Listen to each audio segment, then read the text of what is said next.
Thank you so much, Wilfred, for that very insightful presentation on the human experience in the future of CX.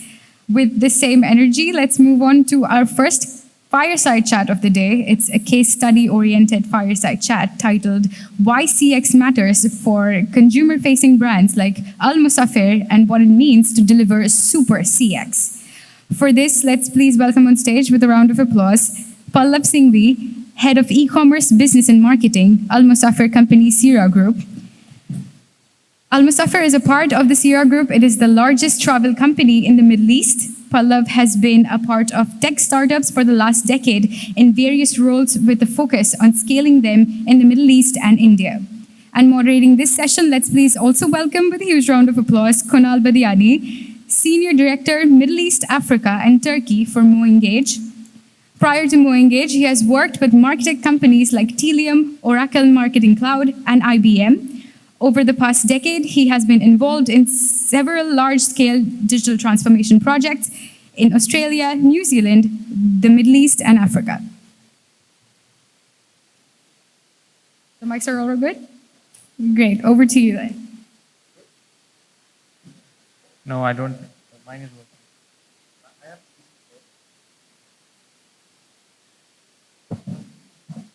Let me help you out. Hello. Yeah, that's good. All right. Thank you for that lovely introduction. And hello, everyone. It's been such a lovely day. So much to learn from all the conversations I've heard. Gives me immense joy to do this, Pallav, with you. I think I've asked you 8 or 9 times and you shut me down. So this is actually happening. I'm pinching myself. Thank you for joining us on this panel. We have 25 minutes. I'd love to start out by asking you, as someone who's been in travel for such a long time, across geographies, India, Middle East, and has seen how travel's changed and has gone through something that we could have never imagined with COVID, of course. Where do you see customer experience playing a part? How has that changed over time? I'd love your thoughts, man. Thank you, Kunal. First of all, thank you for having me here. It's an honor as well. And all the times Kunal has asked me, I know I'm such a bad speaker. I won't be able to do justice, but I'll try my best to share my experience with you. So, yes, I've been in travel for almost a decade now, or more than a decade, both in India and Middle East. Customer experience, I think, definitely has changed, but what is primarily changed is customer expectations. If we look at a decade back, a lot of travel was still being booked by our local travel agent. So the customer experience was call, book, and enable. The online travel agencies changed that a lot and moved a lot faster, scaled it on an e-commerce and online environment. Initially, that was a really good experience for the customer. We could provide a more seamless experience, consistent experience to a large set of customers, which was not possible by a human being. But over a period of time, customer expectations have also changed. One, the type of customers have changed. The type of holidays or travel that they're doing has changed. The general ecosystem and the tech available to improve customer experience has changed as well. And now with post-COVID, I think we're seeing such a dramatic change in customer expectation that whatever experience that we thought that we're providing was really nice has sort of become obsolete now with that. Yeah. So it's obviously customer expectations change dramatically based on life situations and things that are happening around us. I know for a fact, though, that you guys, and having seen you and your team focus very heavily on driving CX, because travel, I mean, I don't think there's anyone in this room that might say that I don't enjoy travel, I don't want to travel. It's, of course, something that we live with as consumers and we evaluate as something we might like to do. And now more than ever, with these expectations, our decisions are based on the experience created by the brand, right? So I think you guys are doing a great job with it. I know the other thing that you focus on very heavily, and we've heard a lot of today, as well, is around things like measurement, right? Is CX a fluffy term? Is driving CX impacting actual business results? I absolutely think it does. And I know you and your team focus very heavily on measuring it. Can you share some anecdotes around how important measurement is and the ways in which you're managing, justifying the CX spend? Absolutely. I think customer experience is extremely critical to any business and especially ours. Given the low frequency of our business, if we have to and we want to provide a great customer experience to our customers. From a metrics perspective, I think we look at it both from quantitative as well as qualitative metrics. At the highest level, why we want to improve customer experience is so that we can improve customer retention and lifetime value. Both of these have direct impact on revenue as well as efficiency of revenue for us. Now, both of these are lagging metrics. It's very difficult to understand a change in customer experience or a better personalization. How does that impact retention? That is where we break it down into various facets of customer journey. So one part is marketing communication. So marketing communication has various metrics that we look at to understand whether whatever changes that we are doing are improving that experience or not. CTRs, bounce rates based on improved CTRs, and the engagement or the time spent on any of the content that we are exposing the customer to are very important metrics there. On platform, we have an entire set of, we are tracking each and every event and action customer is taking. So all those events and actions are tracked together to understand each and every element of change that is happening on our platform, both online as well as offline, either through our call center, WhatsApp, or our retail stores, is being tracked, collected, and then measured from our side. Uh, One of the key metrics there is time taken to complete a transaction for us there. I think that is very important for us to understand whether the customer experience or the purpose of the customer to come on the platform is serviced and fulfilled or not. Post travel, again, the service element that comes in post trip, post booking, but pre trip is a service element that comes into picture, which is where our standard CSAT and NPS become very, very important for us to track. Uh, but the key thing, how we see it is, in in most companies, I think a lot of these metrics are tracked, but they are being looked at by different teams in silos. Like we want to see the entire customer journey as a single flow, we are also trying to stitch these data points together to understand the impact, how one of these metrics impacts the others as well. I think that is where we are seeing a key difference, that if we have changed our email communication a bit, how does that impact the customer journey, time spent on the platform for that customer perspective? Because that is where we truly understand the end-to-end impact. That's very cool. So, and I think that's super important, right? So if you're measuring for the sake of measurement or measuring only for the objectives of your team as opposed to looking at it holistically, it probably is leaving some money on the table, opportunities on the table. And I know obviously with the NPS piece, if my net promoter score is high, is that then driving me to book faster or book organically, etc.? There's all these correlations, right? So it's great to see that that's happening, of course. I'm a technology guy, you know me. When I think about some of the metrics you mentioned, a lot of it can be helped by using the right technology. And there's this concept in any transformation, digital or just a CX transformation in general, that we should consider all of the technology choices we make holistically, what you might call a stack. Now, without divulging too much of proprietary information from Almosafer, what's your view on how anyone that's considering putting a stack together should start going from data to having it available for segmentation and personalization and all of those goals? So I think before looking at what should be the tech stack, we need to look at what our business goals and objectives are, and what is the complexity the business and the people are ready, or employees are ready to take on. I think both of these things are extremely important, and based on that, the tech stack should be decided, in my view. Within the framework, I think the most basic one, or the foundation layer, is tracking and measurement. I think without tracking and measurement, any amount of tech stack sitting above in terms of either communication or personalization would fail. So that's the fundamental. So be it tracking using your own in-house data lake, having a CDP, or any other third-party platform, definitely very, very important. The next layer which comes is your communication and personalization layer. So how are we able to use this data across both off platform communication, be it email, push notification, retail store visibility, and on platform communication, right? So these two elements I think are very important from a framework perspective, and that is how we have. And the last layer is also qualitative understanding of customer experience. Like data can tell a part of the story, but it usually is not able to help us understand the why behind that. So using that and adding that to the stack, I think helps a lot. And that is how we have divided our tech stack as well. So there is a data tech stack which is all about tracking and measurement. There is a communication tech stack which works on both external and internal or off-platform and on-platform communication. And then we're using various tools which help us understand the behavior of customer, both recorded sessions on platform as well as a lot of interviews. And then we stitch them all together to see the whole customer journey and then decide on what to do next.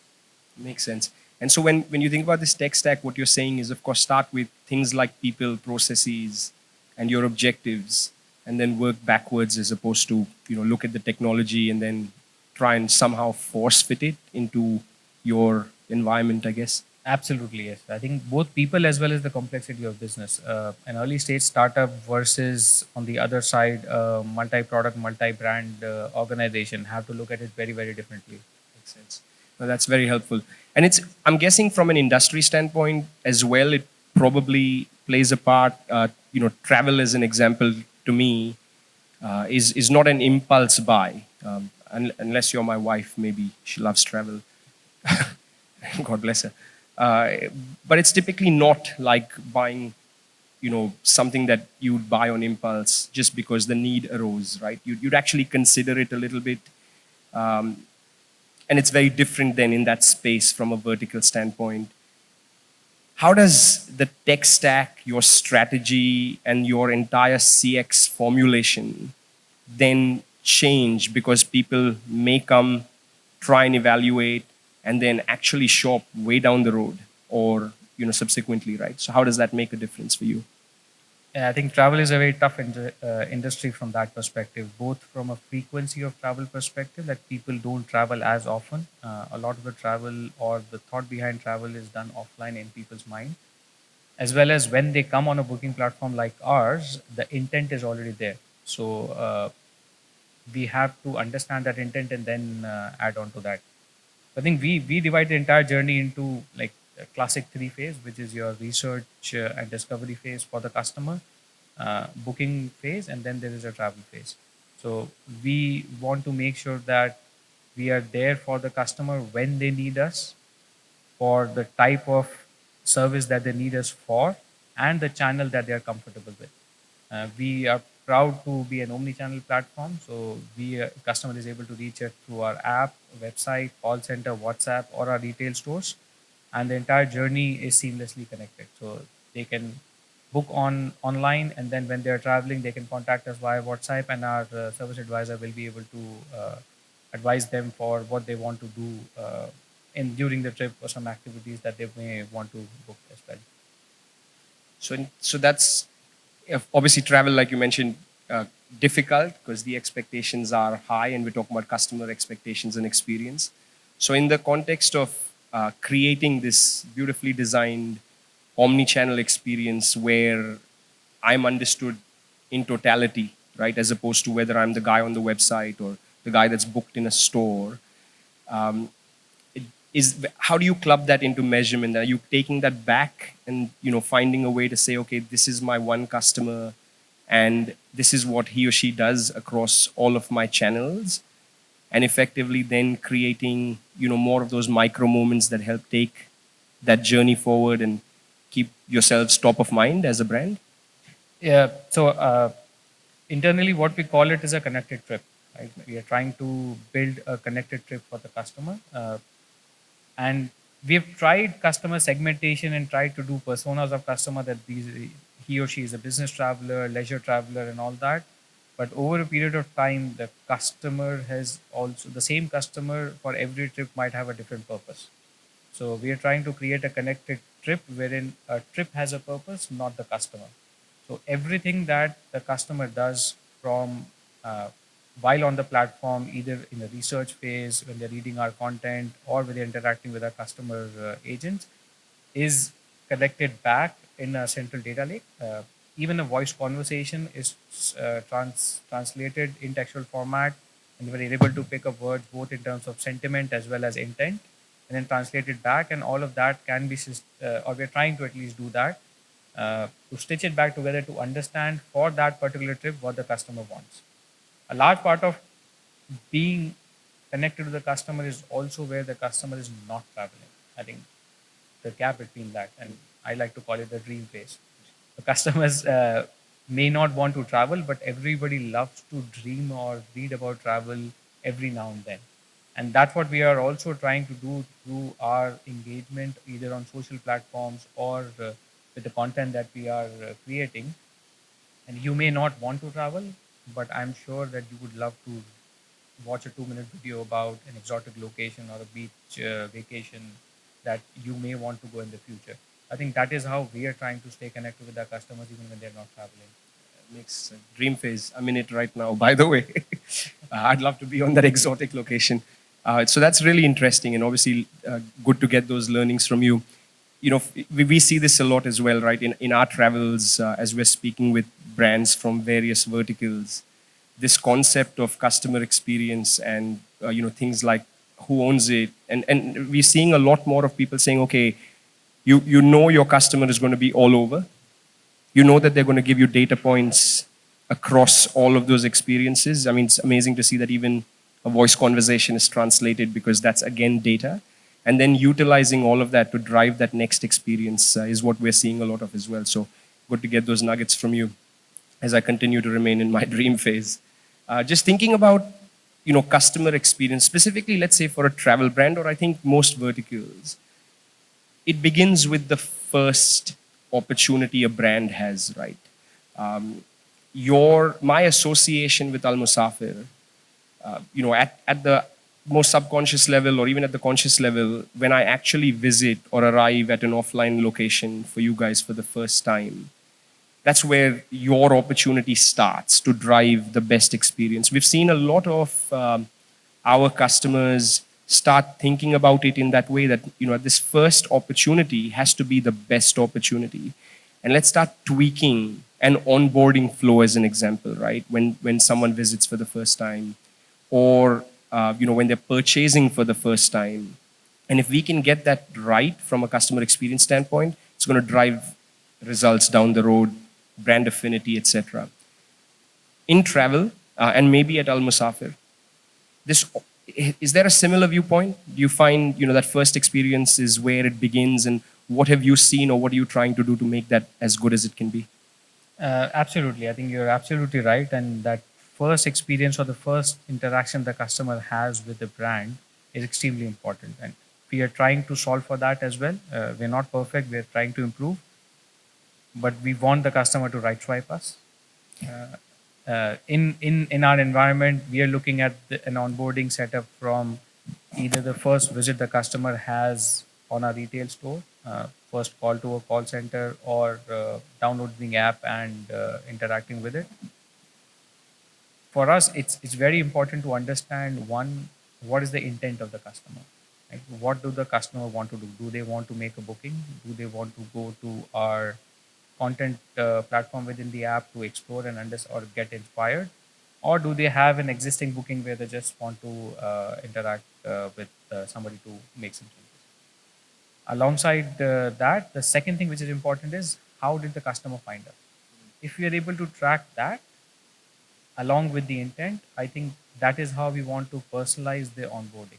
If we already know the customer has interacted with us through some other format, they have seen our marketing brand ad, have seen a video that we have created about how we can provide a great hotel booking experience to them, then we know that the first conversation we want to have is talking about how we can talk about like hotels to them. So that is how we are trying to solve for it. So from the first moment, as much information as possible, utilize that to start doubling down on that experience. And of course, for you guys, what I've seen really nicely is it's doesn't matter what channel, offline, online, which is perfect. Now, obviously, I think most of us here would have had either a funny or hope not, but a story to tell that isn't as pleasant around travel during COVID times specifically. But travel in general is one where there's always stories.